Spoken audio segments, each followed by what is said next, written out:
Hi, I'm Ben, And I'm Ernie. and this is Budget Nerds.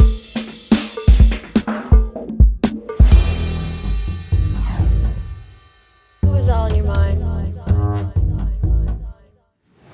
You are not alone. No, you are not. Well, Ernie, we're going to talk about the four rules today. We're going to talk about the method, but we're not just going to talk about the four rules that you know and love today.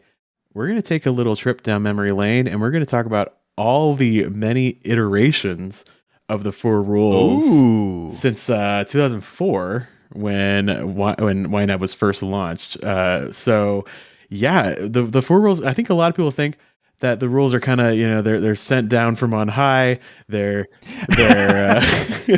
they're like set in stone, right? But that's not true at all. They've changed a lot over the years. Their names, how they've been taught, even really what they mean in a lot of ways. So ever since Jesse started things back in 2004, he's had a lot of iterations. So we went on the literal Wayback Machine on the internet, and we looked through all his marketing copy over the past, the past 18 years here, and came up with a list of all the different changes. And there were quite a bit, weren't they? There sure were. And I'm really excited for this episode because I started YNAB in 2013, May 2013. And so I've only seen two iterations of the rules. And I'm really excited for this for the other reason being the rules are what sold me on YNAB. You know, before I was using a spreadsheet and really didn't have a system. And then as soon as I discovered the rules, I was like, oh, okay, here's my foundation. And now I can use basically anything. But I chose to use the YNAB app, and things just started to click after a while. I loved going back on the Wayback Machine, even though it was insanely slow, and just looking at how those rules have changed over all these past years. Yeah. So I guess we should just a really quick run through the rules as they are now, and then we can dive into what they were in years past. So rule number 1: give every dollar a job. That means every time you get paid, you assign the money to different categories, and only the money you have right now. So every dollar has a job. That's the key. Yep. Rule 2: embrace your true expenses, which means to save for non-monthly expenses, not just your bills that happen every single month. Rule 3: roll with the punches, which means you can change your budget anytime you want. My personal favorite rule, rule 3. And then rule 4: age your money, which is all about increasing the amount of time between when you get paid and when you spend your money, so you have a little more breathing room. And ultimately, the goal is to get a month ahead on your budget. So those are the four rules as they stand today. And I remember back in 2016, the end of 2015, when the newest iteration of the rules changed. When the old rules changed to the new rules, it kind of shook me a little bit. I mean, I wasn't working at YNAB at the time. It did, huh? I was like, I didn't think these things could change, but they could, and they did. And it took, the folks that were working at YNAB at the time did a great job explaining all the reasons why. And I remember like really getting it and being like, yeah, I see the reason for the change. But that wasn't the first time it changed. It changed many, many times before that. I think it was 9 times we counted. Is that right? I guess you could say 10, because I think at first, when the original YNAB spreadsheet was released, there were no rules at all. That's right. Yeah, that's the story Jesse always tells. He wasn't really, because he was saying the spreadsheet wasn't really selling that well until he wrote the 4 rules and used that as the copy on the website, right? Yep. And then once the rules were invented, or whatever, cast down upon from high, I don't know what I'm saying there, but that's 9 iterations after that. Okay. So should we just kind of start back at the beginning, go through them, and just kind of riff? Sure. Yeah. So first iteration, no rules at all. It was just the spreadsheet, and it was, hey, use this, go for it, right? And then we got to what was the first? August 2004. So it wasn't very long, because I know Jesse started YNAB at some point in 2004. So it wasn't very long until the first iteration of the rules came out. Now, there weren't 4 rules back then.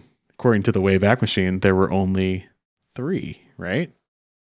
Yeah, rule 1, live within your means, which kind of is rule 1 and rule 3 a little bit right there. Live within your means. Yeah, it's kind of a wrap of those two, I think.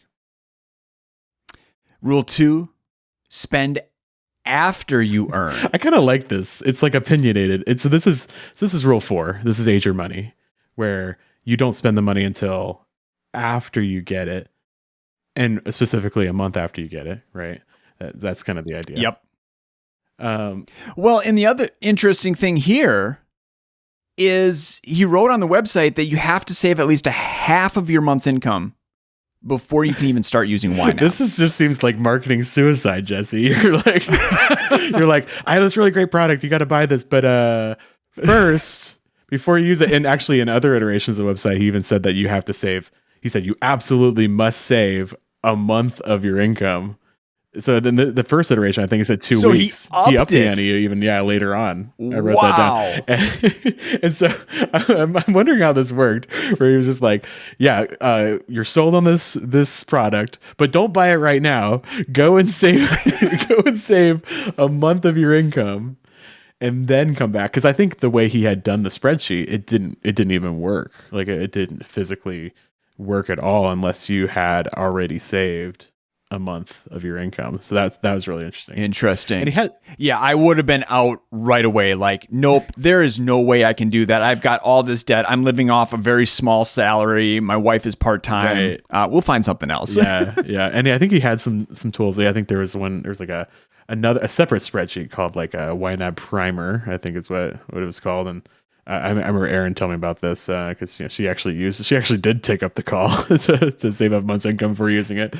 That kind of helped you with that, but you couldn't actually use the budget until you'd already saved a month income. So it's kind of cart before the horse a little bit. That's wild.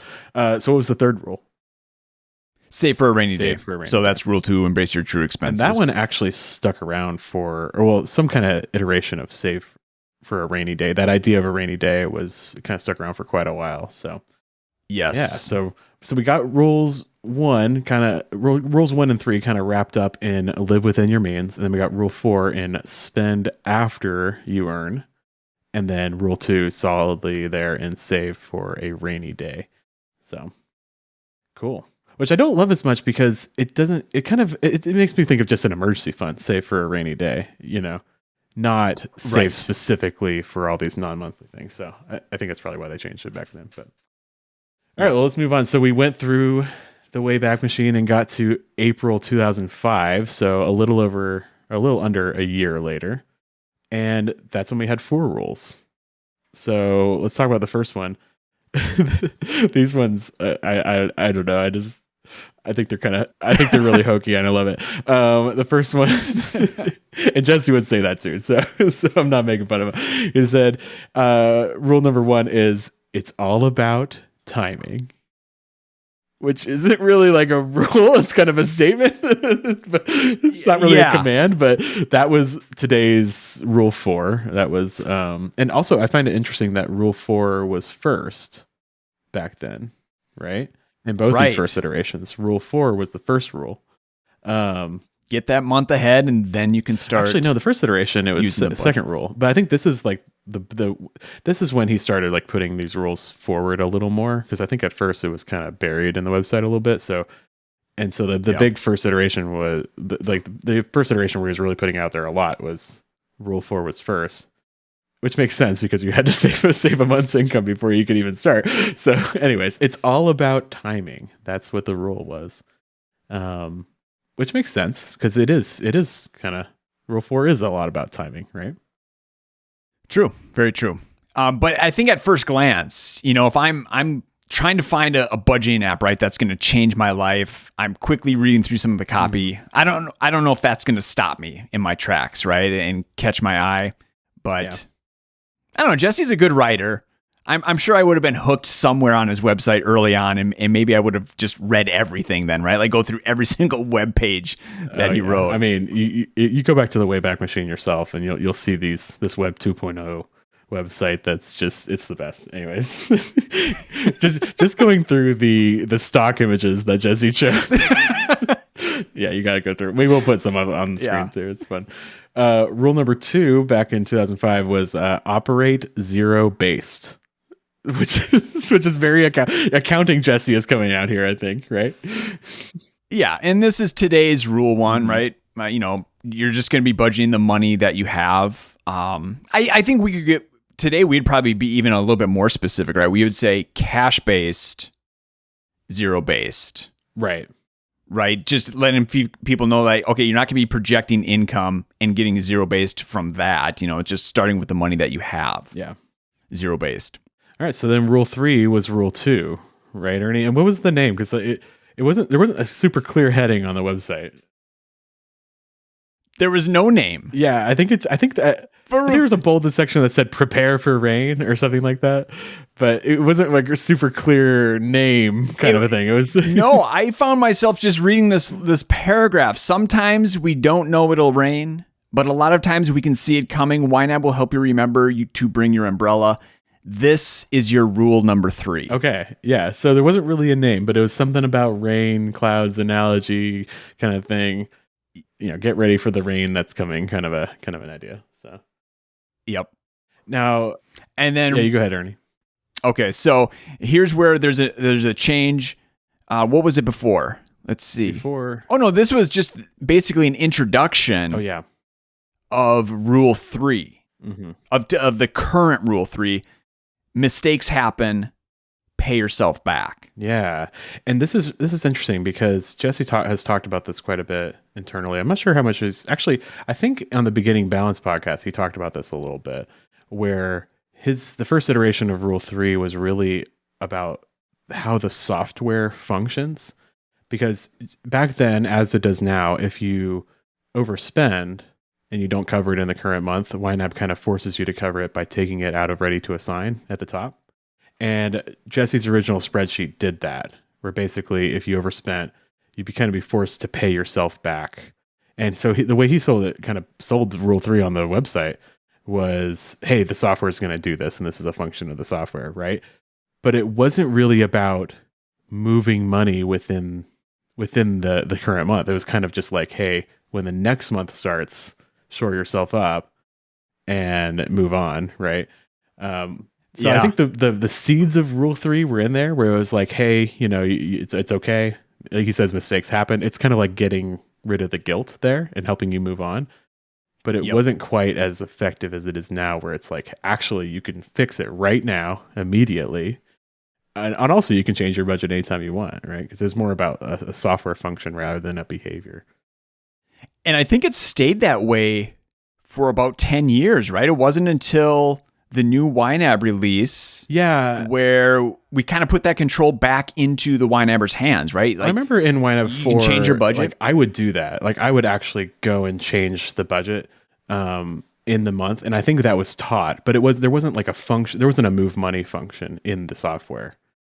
Okay. So, but so I think it was, even then, it was still more of a software function, Rule 3. But the teaching was starting to happen, where it's like, actually go and change the numbers. You had to change them yourself. You had to do the addition and subtraction yourself, right? And actually change the budgeted amounts. And then in the newest iteration software, you can actually just click and move money automatically. So yeah, there's a lot there. All right, so that brings us to November 2005. Rules 1 and 2 are still the same, so it's all about timing. Rule 2, operate zero-based. Mm-hmm. Rule 3 now has a name, and it's called prepare for rain. Yeah, prepare for rain. So still we go with the rain cloud analogies. Right? Yep. That's good. And then Rule 4, roll with the punches. That sounds familiar. Mistakes happen. Yeah. Mistakes happen. Pay yourself back. Didn't last very long. Yeah. And that's interesting. Roll with the punches is actually the oldest iteration of the rule that hasn't changed, right? Interesting. I didn't think about that, but that's stuck around. So roll with the punches as Rule 3. Back then it was Rule 4.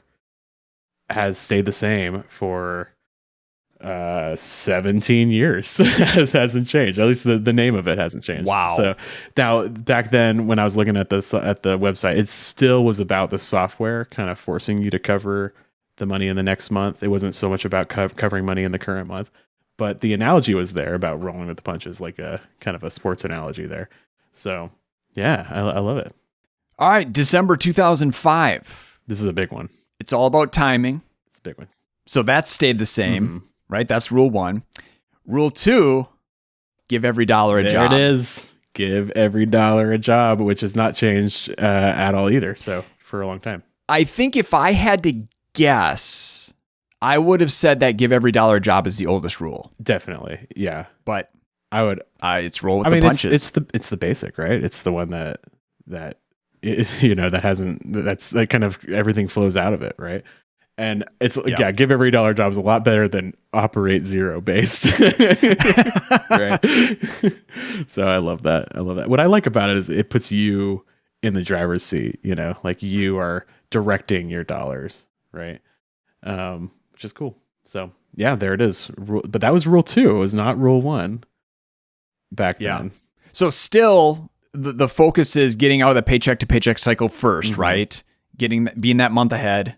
And then once you start with the actual rules as of today. Yeah, because I think he was still requiring people to get a month ahead before they use the spreadsheet. So, and then rule 3 and 4 didn't change. Rule 3 is still prepare for rain. So that's our rule 2 version for now. This is going to get a little confusing. Rule 3 was rule 2, and then rule 4 was roll with the punches. So that's stuck around. Next iteration. We go forward about a year and a half or so not even a year and a half. We only go forward like 4 months, and he changed it again. A small change this time. Most of them are the same except for the first one. We went from it's all about timing to stop living paycheck to paycheck. Okay, so that's a really interesting change because that phrase is still hanging around, right? Like it's on the name of the book, or very, very long name of the book, which is actually happen to have the cover here, which is You Need a Budget, the proven system for breaking the paycheck to paycheck cycle, getting out of debt, living the life you want. So like the paycheck to paycheck language has kind of been a part of YNAB for a long time. So stop living paycheck to paycheck. And Jesse says at the beginning of his podcast too. He says, "Where we teach you 4 rules to stop living paycheck to paycheck, get out of debt, and save more money." Right. So I have fondness for the name of this rule because it's definitely been a thing for a long time. And not only was there the change in that the name of the rule, but he said on the website explicitly, you must save 1 month's expenses in your checking account before you can use YNAB. Yeah. That's. I was as I went through the different iterations of the website, I noticed that wasn't very long that he had that language on there. It looks like by mid 2006. So that was April 2006 when he said you must save 1 month's expenses in your checking account before you can use YNAB. Later that year, he changed it to where you can use YNAB without saving a whole month's income. So. Okay. So I wonder if that was maybe a marketing choice. It was like, we need to actually change the software so you can use it right away, right when you see it. Okay, well, talk about the YNAB primer. Yeah. This is something I had never heard of, and I'm guessing most budget nerds, it's probably, off their radar as well. I think we need to get like Jesse or Aaron or one of the old school YNABers. If you're one of these people that use the YNAB primer, please let us know. Please comment or email us. So this was, he said you have to save 1 month's income before you can even use YNAB, meaning the software will not work, or I guess at the time the spreadsheet will not work unless you already have a month of income saved up in your checking account. And so to help people kind of get there, Jesse gave away what's called the YNAB primer, which was a spreadsheet, an Excel sheet again, that I think helped people question their spending, kind of got them used to the idea of recording their spending, and helped them get a month ahead. I don't actually know what it looks like, but I can see the marketing copy about it on the site from back in 2006. Boy, I'm thinking this through a little bit now, and I almost wish I could go back in time and just tackle that audacious goal of getting a month ahead first. Yeah. I kind of think that'd be a lot of fun, actually. Maybe there's a lot of benefit in having that be rule number 1, kind of like showing how important it is. Right. Right. Yeah, boy. I mean, I know at first I've been like, boy, that's really difficult. I mean, even remember, the first rule 4, I think, and we'll get to this, it was like what was it? Live on last month's income or something like that. I just remember immediately reading that and thinking, no, I can't do that. There's no way. But boy, if I would have just kind of dug into that, sat into it a little bit, I think that would have been a really fun goal to chase after. Well, I mean, that was one of my biggest selling points for YNAB. Was the idea of getting a month ahead was really powerful to me. So yeah, there's a lot there. And I think as it's gotten easier to use YNAB without actually getting a month ahead, that rule has gone further and further toward the back. I think the reason why Jesse had it in the front, like I said before, is because you had to do it first, right? So yeah, it's a good point. It got de-emphasized a little bit because the software permitted you. I guess it would be the right word to function at least without getting a month ahead. So a lot there for sure. Well, the rest of the rules, those are the same. Rule 2 was still give every dollar a job and then prepare for rain, roll with the punches. Mm-hmm. And so now between that iteration and the next one, we have a big gap here. Yeah. 3 years. So the changes, let me see here. The only change. Oh, okay. So it looks like, just rule 3, right? Yeah, rule 3, which is the current day. Rule 2 went from prepare for rain to save for a rainy day. That's the rule 2 I knew back when I started. And I think that's better. It's just a little bit more action forward rather than like prepare. It's like save, So, right. Yeah. And they didn't change a whole lot until the big change in 2015, but the next slight change we noticed was the order changed in July 2010. So about a year later, this is where we got give every dollar a job became rule 1. And it got its rightful place. And what's the story there? Didn't Aaron, lead educator here at YNAB, kind of start that discussion? Wasn't it an email to Jesse of hey, why is stop living paycheck to paycheck rule number 1? Shouldn't that be the last one and give every dollar job should be the first one? I think you're right. Yeah, I have heard this story. I think that's the story. Yeah. Because, Erin, basically the way she got her job here, she's the lead educator here at YNAB, was basically she emailed Jesse, was like, I can help. I feel like that's how a lot of people got jobs here back then. Yeah. I mean, Taylor, who is our CTO, was like, hey, I could make this spreadsheet into software. And then that's how Jesse like hired Taylor before he even like met him in person. And we've always been a remote company, right? So yeah, that was a big thing. So I think Aaron was the one that kind of made that. And it makes sense, especially if I think by that time they did have YNAB Pro, which was the first software version, maybe even YNAB 3 at that point. I'm not sure exactly the timing on that. But I think they had it wasn't required to save a month's income, so it made more sense to push that back more toward the back, and give every dollar a job is just so important. It makes sense for it to be first. Yep. So. And then rule 2 is save for a rainy day. Rule 3, roll with the punches, and then finally stop living paycheck to paycheck. Mm-hmm. And then we have a gap of 2 years where it stayed the same, and then this is the iteration that I know and love, that I first used YNAB with, which was same here. The big change was rule 4. So rule 1, give every dollar a job. Rule 2, save for a rainy day. Rule 3, roll with the punches.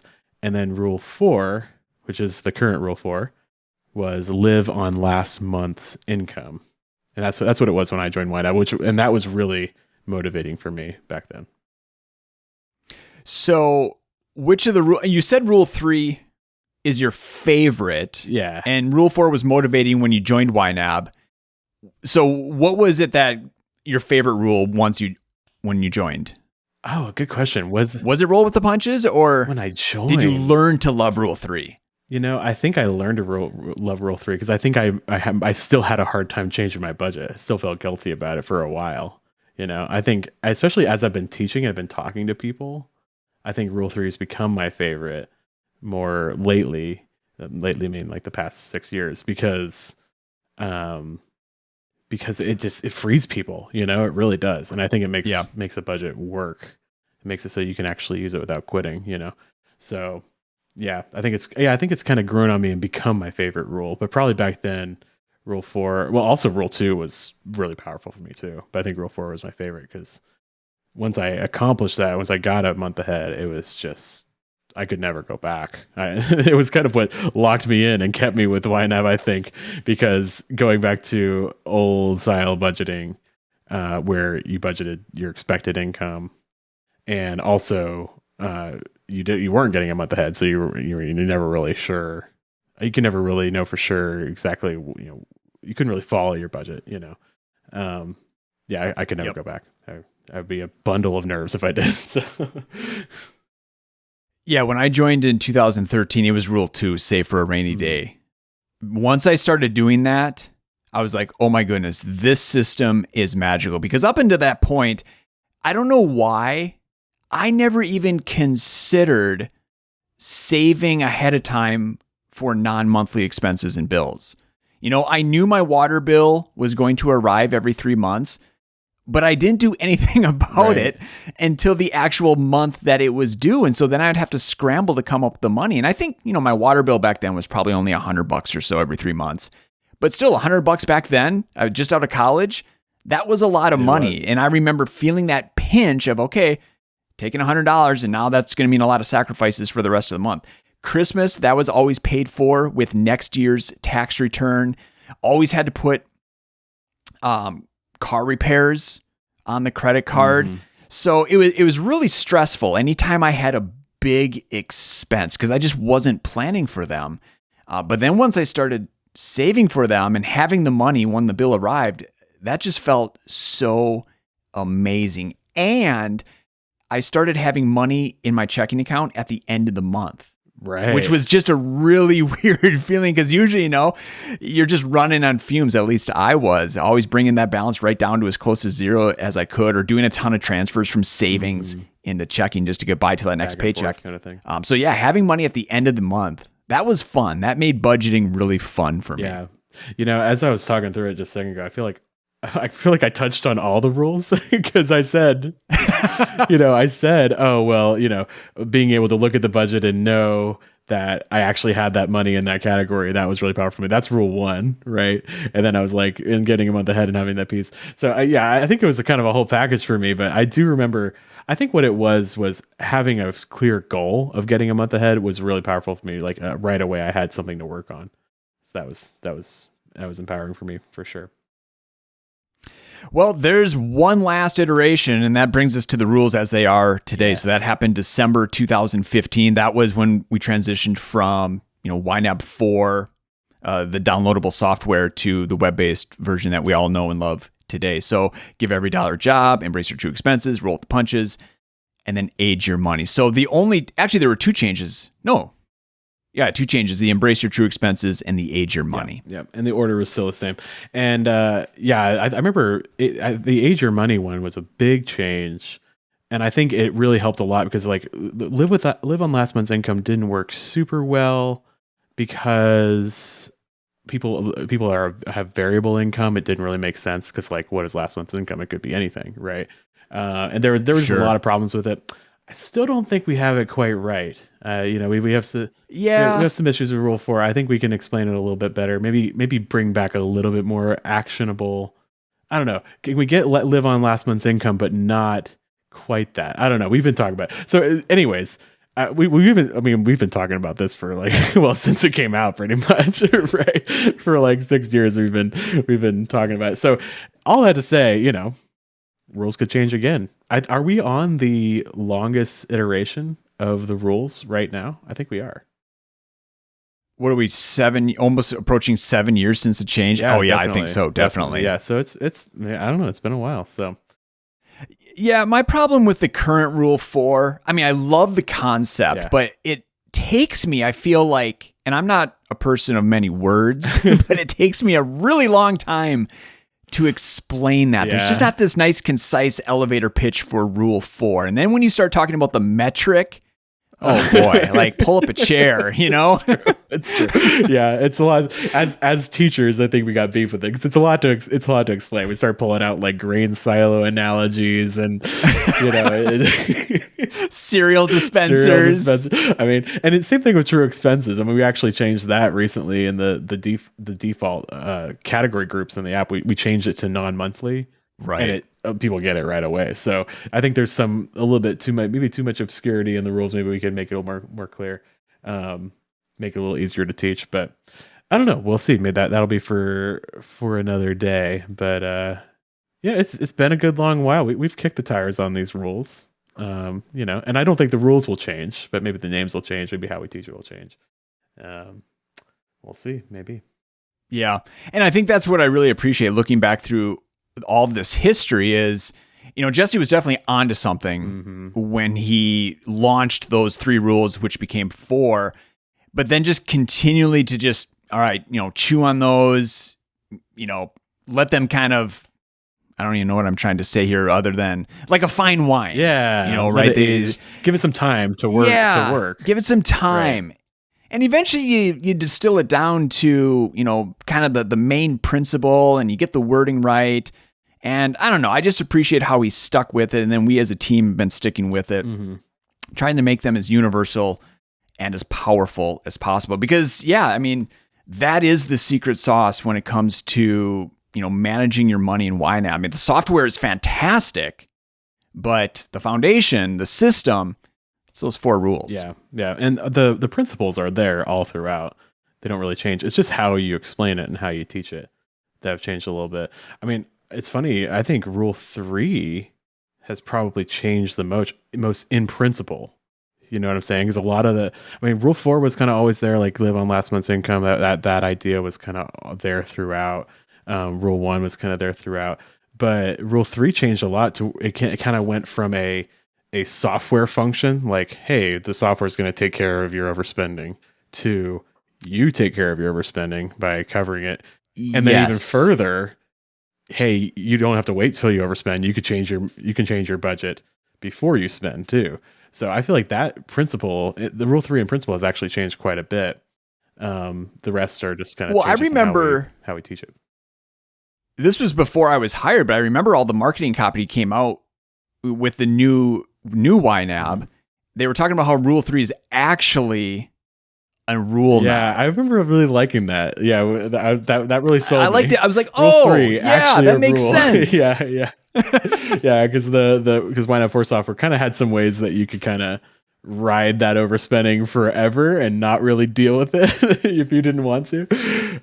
So the software actually got a little more opinionated and kind of forced it, which I think was a good change, because it kind of made it a requirement. Like you're actually going to follow this rule, right? So because it's good for you. So yeah, there's a lot there for sure. All right, well, that's the history of the 4 rules. That was a lot of fun. Ben, anything else you want to say on this? Well, if you want before we head into YNAB Wins, go to the Internet Archive, the Wayback Machine. You can do this on any website you want. Basically, an image. It's just like an image of the web page is cached on some server somewhere. It is slow as molasses going uphill in January. I mean, like, because I think there's like one server in the whole world that has this image on it. So you ask the internet, it's like, okay, I gotta go find that picture for you. And it's very frustrating to use the Wayback Machine by today's standards, but you can see what the website looks like. The wait is worth it. Yeah, because if you're interested, I mean, you can go to unibudget.com. It's always been the same since back in 2004, and you can wade through all these iterations of the website, and it's pretty fun to see how Jesse set it up. You can tell the moment when we got a marketing team beyond just Jesse and got like a proper fancy new website, So yeah, there's a lot there for sure. Cool. Well, let's head into some YNAB wins. You folks definitely responded. We got a big boatload of wins, and so we're going to pick 2 of those, share them with you. All right.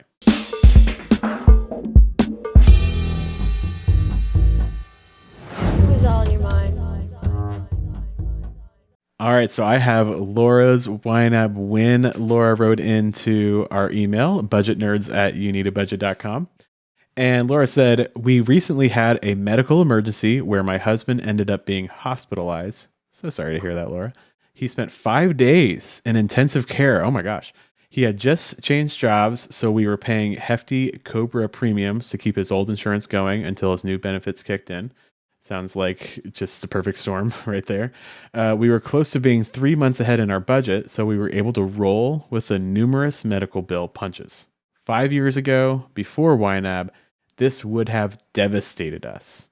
We are grateful that my sister and brother introduced us to YNAB. I love it. And shout out to Laura and Van's sister and brother who got them onto it. Love to see that. What a cool thing. I mean, it sounds like it was really hard and it was really awful. I'm glad that it's Laura and Van wrote in. So I'm glad that Van is doing better now, but Yeah. but you just had a medical scary time. You didn't have a really like a apocalyptic financial event at the same time too. So Right. It's just one less thing to stress about. And that's a huge win. awesome. All right. Well, if you have a YNAB win, if you're watching on YouTube, go ahead and put it in the comments below. Or if you'd like to email us, you can email us at budgetnerds@youneedabudget.com. Budgetnerds@youneedabudget.com. And we will read every single one of those. We really enjoy them. So thanks for sending them in. Or if you just have a comment or question, feel free to send that in. We'll be sure to answer. All right. Well, thanks again, friends. Next time in 2 weeks, we're going to be talking about a change that I recently made to my Yes. budget. So I'm really excited to share that with you. Be sure to check in. And until then, happy budgeting. Happy budgeting. See you, friends.